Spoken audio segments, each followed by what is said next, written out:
The journey of hope. Many journeys and many paths, always an impression we are being given something old to believe in. Offering up prophets and ancient writings is the common practice of those wielding power and influence.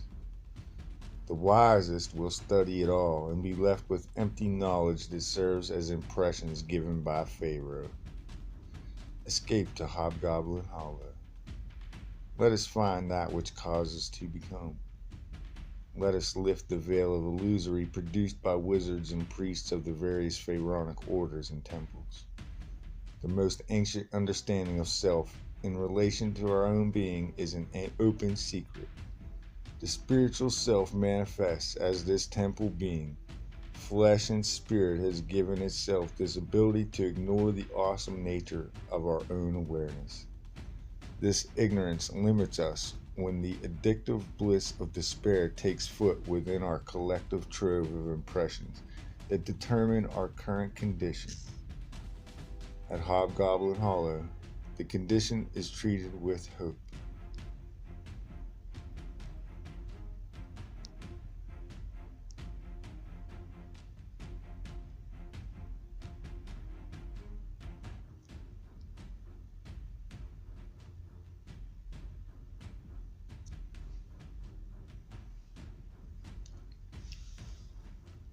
Suppressing genius. In order for one to follow the line of reality being proposed here, an understanding or even the slightest knowledge of the Roman genius is necessary. In no way am I proposing the Romans have the standard for spiritual philosophy. It does appear Roman genius, the helper or guardian angel, are nice ideas we can work with to come into a unified practice.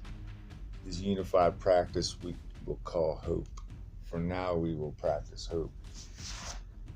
In the beginning, facts will be provided and then confirmed. At a young age, a spirit engaged me. God was the name impressed upon me. Always there, an ability to know things without knowing how. This genius on my back demands my thoughts to achieve world success. It steals tattered bits of spirit, replacing itself in the void. At every success, we must sabotage ourselves so that genius may not become great. There's much to recall in later days, for at this juncture of time, one must be that which broadens your practice of hope. Suppressing genius is the topic at hand. There exist among us those some would consider vampires. Blood, psychic energy.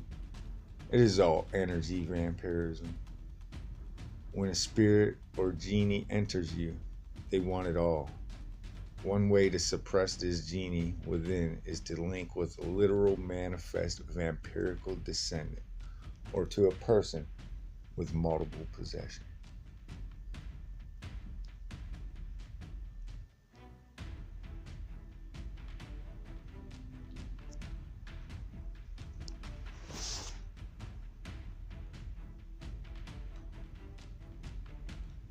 Before we can achieve a controlled vampirical link, before we can attempt to suppress genius, we must not only practice hope, but we must consciously witness.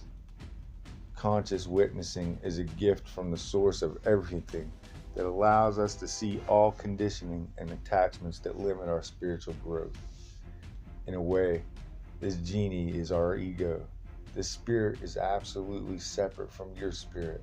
It comes from the same source. Many will fall victim to the polarities of our source.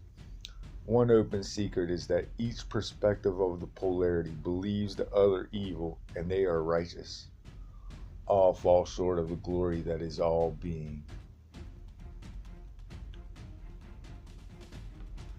Now, knowing that we are both loved and loathed by the Creator, one must come to understand that we as individuals have a built-in love of the creation. Yet, have an outside genius that inspires us to do the most offensive acts towards our Creator. Do all genius offend the Creator, though? Did not the Christians receive a little helper? We come to this practice of hope, meditating, prayer. We experience the space between thoughts, pure consciousness. We prepare ourselves in controlled folly. Then the test of our true understanding of who we are is thrown at us. We begin the practice of prius dementat. As you are exercising the conditions of your vampire, the genius that once was you begins losing hold on the remaining tatters of your own spirit. Suppression is achieved. I do say that the knowledge our egos keep us blinded to is not for the lighthearted. As much joy and happiness as we experience, there is no comparison with the suffering caused.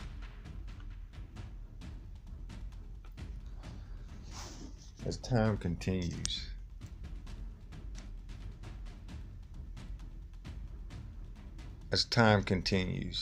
we will develop an understanding separate and all-encompassing that will empower us to grasp the reality of who we are. Do not blindly believe my or anyone else's bullshit. You will know by the subtle changes in your hope. There is nothing we have to do. Simply being in contact with a conscious witness will unlock your insights into your own spiritual nature.